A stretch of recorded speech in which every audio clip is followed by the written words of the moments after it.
Feliz día, mi nombre es Guillermo Marconi y pertenezco a la Escuela de Psicología de la Universidad Bicentenaria de Aragua. En este momento voy a presentarles un análisis de los modelos cognitivo-conductual, humanista, gestal, existencialista, psicodinámico e integrativo para la planificación de estrategias de tratamientos. Este análisis corresponde a el módulo 2 de la cátedra Teoría de los Tratamientos 2, dirigida por el profesor Víctor Contreras. Vamos a iniciar haciendo un pequeño análisis, un pequeño resumen de lo que es el modelo, y seguidamente vamos a hablar de algunas de sus técnicas, y vamos a escoger una en particular y vamos a dar un ejemplo de esta técnica. Primero vamos a hablar del modelo cognitivo-conductual. Sus precursores más destacados son Ivan Pavlov, Skinner y Bandura, entre muchos otros, ¿verdad? Ellos consideran que la conducta surge del aprendizaje. El modelo conductual establece un paradigma, el paradigma estímulo-respuesta. La respuesta sería la conducta y el estímulo sería aquel elemento que está afuera o adentro que me va a motivar o que va a generar esa conducta. El objeto es la conducta observable. El énfasis del modelo cognitivo-conductual es lo ambiental y la conducta problema. Y los aportes que este modelo ha generado a la psicología es el uso del método científico para estudiar el comportamiento y es un modelo ampliamente utilizado en el campo educativo. Existen muchas técnicas e instrumentos para este modelo. Por ejemplo, tenemos la técnica de la inundación, que consiste en eliminar o reducir respuestas fisiológicas de ansiedad.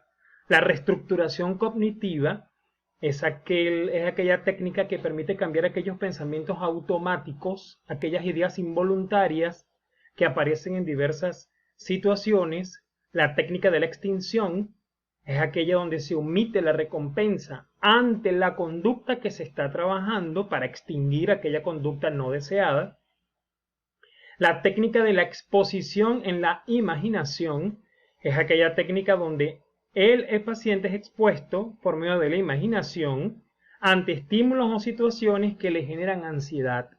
De esta manera poder extinguirlos.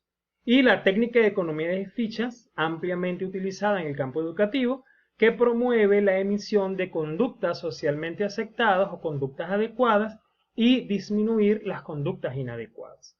Vamos a ver un ejemplo de la técnica de economía de ficha. Esto es un modelo sencillo de técnica de economía de ficha utilizado por cualquier maestra, ¿verdad? Bajo la orientación de un psicólogo educativo, en donde vamos a establecer de lunes a viernes, también puede ser utilizado en la familia, bajo la orientación de un psicólogo. De lunes a viernes establecemos entonces un parámetro donde la ficha, ¿verdad?, va a ser la carita feliz o la carita triste. La carita feliz podemos entender que es cuando el niño cumple la conducta esperada y cuando no la cumple se le coloca una carita triste. Por ejemplo, aquí podemos observar, se sienta correctamente, agradece a la maestra, no insulta a sus compañeros, etc. Cuando finaliza la semana se cuenta el número de fichas positivas, vamos a llamarlas así, y el estudiante o el niño debe recibir una recompensa. De esta manera estamos utilizando las técnicas de condicionamiento que son fundamento del modelo cognitivo-conductual. Ahora vamos a hablar del modelo humanista. Básicamente el modelo humanista es considerada la tercera fuerza y de ellos se desprenden muchísimas corrientes. Vamos a hablar de lo más general, lo más original, vamos a decirlo así. Sus precursores son Abraham Maslow y Carl Rogers. El origen de la conducta se encuentra en la percepción del mundo, de la forma como el individuo lo vea, ¿sí? Y ella pone énfasis en la unicidad de la persona. Es decir, para el modelo humanista, el comportamiento está muy relacionado con el pensamiento y con el sentimiento. Se concibe al ser humano como un sujeto con potencia para el desarrollo. Es decir, el ser humano tiene la capacidad de autodesarrollarse. Los aportes significativos de este modelo a la psicología es el énfasis en el concepto de una persona en vez de un paciente. Carl Rogers planteó la terapia centrada en la persona. No veía al ser humano como un paciente, sino como simplemente una persona que tenía la capacidad de autodesarrollarse. Y entre sus técnicas o instrumentos más utilizados está la terapia centrada en el cliente o en la persona. ¿Ok? Entre las técnicas utilizadas, ¿verdad? Vamos a hablar de manera general una técnica que se llama el reflejo, que consiste en captar el sentimiento del cliente durante la conversación, que es lo que se esconde tras sus palabras, y devolvérselo sin ningún tipo de interpretación o juicio u opinión personal. Y la otra técnica fortalecida, desarrollada, fundamentada en este modelo es la escucha activa. La escucha debe ser real y el terapeuta debe aprender a parar su propio pensamiento para escuchar atentamente lo que está diciendo el paciente o cliente. El paciente, la persona o cliente. Un ejemplo del modelo del espejo sería, por ejemplo, en una conversación con un terapeuta, la joven le dice al terapeuta: me siento fatal, la vida es una mierda, dice el cliente. Entonces el terapeuta le responde: ya va, ya, la vida no te trata bien, ¿verdad? Esa puede ser una posible respuesta del terapeuta. De esa manera, la cliente se da cuenta que el terapeuta está atento al verbatim de ella. Y esa técnica de devolver la pregunta reafirma o profundiza el deseo de ella de hablar o de expresar, o puede ser el preámbulo para que ella comience a expresar qué significa para ella la vida es una mierda. Muy bien. Vamos a ver entonces el modelo Gestalt, el modelo de la psicoterapia Gestalt. Él es considerado o está considerado como una rama o una variación que forma parte de la psicología humanista. Sus precursores principales fueron Fritz Perls, Laura Perls y Paul Krugman. ¿Okay?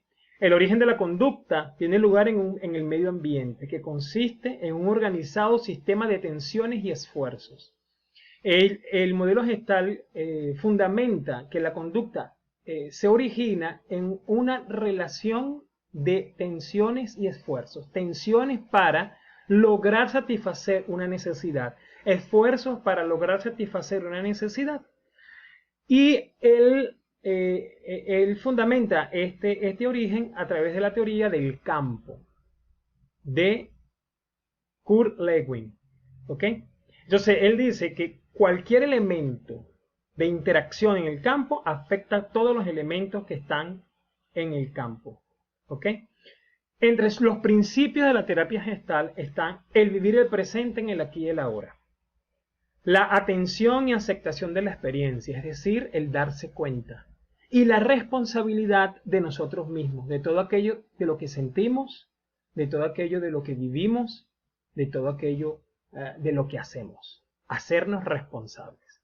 Se concibe al ser humano como un ser reflexivo que busca dar sentido a su propia existencia mediante el autoconocimiento. El aporte principal del modelo terapéutico gestáltico a la psicología es el énfasis en el concepto de persona en vez de paciente. Está muy vinculado al modelo humanista. Y entre sus técnicas, según Claudio Naranjo, psicoterapeuta gestáltico chileno, que las logró categorizar, las llamó las técnicas expresivas, las técnicas supresivas y las técnicas integrativas. Entre las técnicas expresivas buscamos que la persona exteriorice lo interno, lo que siente, lo que piensa. En las técnicas supresivas es detener la evitación, que la persona logre hacer contacto con eso que siente. Y en las técnicas integrativas busca que el sujeto incorpore o reintegre a su personalidad sus partes alienadas, esas partes que durante todo su proceso de crianza, de socialización o de alguna experiencia, alguna vivencia, ellos tuvieron que alienar, dominar y que no están presentes en el consciente, vamos a llamarlo así, en la figura, porque en el modelo gestáltico no se habla de consciente e inconsciente, sino que se habla de figura y fondo. Ok, un ejemplo de una técnica expresiva sería traducir. Por ejemplo, llega una persona a terapia y entonces ella llega diciéndole al terapeuta que siente mucho dolor en sus partes íntimas. Y entonces el terapeuta le invita a que sus partes íntimas, sus genitales, hablen, se expresen. Él pudiera decirle, a ver, ¿qué diría en este momento tus partes íntimas? ¿Qué te diría a ti? Y en ese proceso de darle voz a lo inanimado, comienzan a generarse expresiones para la interpretación. El modelo existencialista, su precursor principal es Viktor Frankl, ¿verdad? Viktor Frankl, en el modelo existencialista, que está basado en otras corrientes filosóficas, considera la conducta, el origen de la conducta es la realidad subjetiva. Este modelo pone énfasis en la condición humana en su conjunto, tanto sus capacidades como sus límites. La clave de la psicoterapia existencial es lograr un equilibrio entre ser consciente de la muerte sin ser abrumado por ella, aceptar la existencia. El enfoque es fundamentalmente intelectual, no religioso. El aporte a la psicología es el énfasis en el concepto de persona en vez de paciente, similar a los anteriores porque forma parte también de esta corriente humanista. Entre sus técnicas está el epogé, la descripción y la horizontalización. Ok, el epogé es aproximarnos a los momentos de la vida como si fueran nuevos, sin emitir juicios ni expectativas. La descripción es hacer un análisis de todo tipo, exploratorio y no explicativo, que permite el conocimiento sobre las cosas sin caer en la categorización. Y la horizontalización es evitar reproducir la jerarquía de poder que ostentaba el psiquiatra en la diada médico-paciente. Es decir, aquí tanto el paciente, tanto el cliente, tanto la persona como el terapeuta están en una condición horizontal. Esa técnica permite que se genere confianza, que se genere honestidad en el proceso terapéutico. Vamos a hablar un poquito de el modelo existencialista y la técnica epogé. Epogé es no emitir juicio en el momento de nuestras experiencias. Ahí podemos ver entonces nosotros en una conversación entre amigos, ¿verdad? Y la idea es que el individuo que está siendo atendido, está siendo abordado desde la terapia existencialista, no va a disfrutar de ese momento sin generar un juicio de cualquier comentario o de cualquier situación que se genere en ese momento en particular. Disfrutar el momento, tal cual como ven. El modelo psicodinámico, ¿ok? Su fundador o su precursor es Sigmund Freud a principios del siglo XX. La conducta, el origen de la conducta, se establece en la infancia a través de un proceso de satisfacción o frustración de necesidades e impulsos básicos. Los conflictos y motivaciones inconscientes son la base de la conducta. Cualquier frustración generada en la infancia resuena en la etapa adulta. ¿Ok? La personalidad, según el modelo psicodinámico, se compone de tres estructuras básicas: el ello, el yo y el superyo. Su enfoque es médico y busca los síntomas y las causas de la conducta normal. El aporte principal de la psicología a la psicología es la importancia de los procesos mentales inconscientes en la explicación de la conducta. Y entre sus técnicas está el análisis de los sueños, la asociación libre y la análisis de los mecanismos de defensa, el análisis de la transferencia. En el análisis de la asociación libre se le pide al paciente, por ejemplo, que diga todo lo que se le viene a la cabeza, sin intentar modificar de ninguna manera nada de lo que está apareciendo en su mente, en ese momento durante la terapia. Bien, vamos a ver un ejemplo de la técnica de asociación libre. Llega un paciente a la consulta del terapeuta psicodinámico y entonces el terapeuta, después de establecer el rapport, ¿verdad? Le pregunta, le dice al paciente, diga lo que se le ocurra en cada una de las palabras que le voy a mencionar. Infancia, colegio, jugar, amor. En ese momento, el paciente va a comenzar a decir lo que se le ocurra, lo que aparezca en su mente, y el terapeuta va a tomar nota de toda esa información que luego va a asociar para establecer un análisis en relación a el motivo de la consulta. ¿Okay? Vamos a ver entonces ahora el otro modelo, es el modelo integrativo.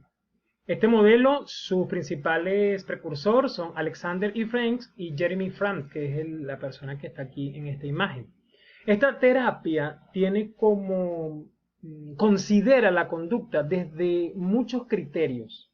O sea, ella explica el funcionamiento humano desde muchos criterios, ya que esta terapia integra elementos del enfoque psicodinámico, del enfoque centrado en el cliente, que es el humanista de Carl Rogers, del enfoque conductual, cognitivo, de la terapia familiar, de la Gestalt, de las psicoterapias corporales, de las relaciones objetales y del análisis transaccional. ¿Ok? Entonces, es un modelo que integra elementos de todos los modelos que hemos estado viendo anteriormente. La terapia integrativa ayuda a crear una alianza saludable entre la mente y el cuerpo. Ese es su objeto, ese es su objetivo, establecer una alianza saludable entre la mente y el cuerpo. Y una de las ventajas más importantes de esta terapia de orientación integrativa es su flexibilidad y su enfoque en la totalidad del individuo, mente, cuerpo. ¿Ok? Entonces, existen, evidentemente, como ella se nutre de los fundamentos de todas las demás terapias que acabamos de mencionar, ella tiene muchas técnicas. Tiene la técnica del autorregistro, la asignación adecuada de las tareas, el ensayo conductual, la exposición en vivo, relajación, entre otros. ¿Ok? La técnica del autorregistro, bueno, es una técnica propia donde la persona va a registrar, ¿sí?, en relación a la situación que está viviendo, cuál es el pensamiento que apareció en su momento, cuál fue el estado emocional que tenía, la situación emocional que tenía, así como esto ayuda, ¿verdad?, a generar ese cambio de conducta por el cual el paciente o el cliente o la persona llega a terapia. Bueno, de esta manera hemos concluido con este video educativo y donde nos paseamos por las características principales de estos modelos terapéuticos y las técnicas que ellos utilizan y algunos ejemplos de cómo se deben abordar o cómo se abordan estas técnicas. ¿Okay? Definitivamente el contenido de una técnica o la técnica que un terapeuta va a emplear va a depender mucho del motivo de consulta o de la persona como tal. Cuáles esas características que tiene este individuo cuando llega a terapia y la forma como el terapeuta lo va a abordar va a depender mucho de esas características.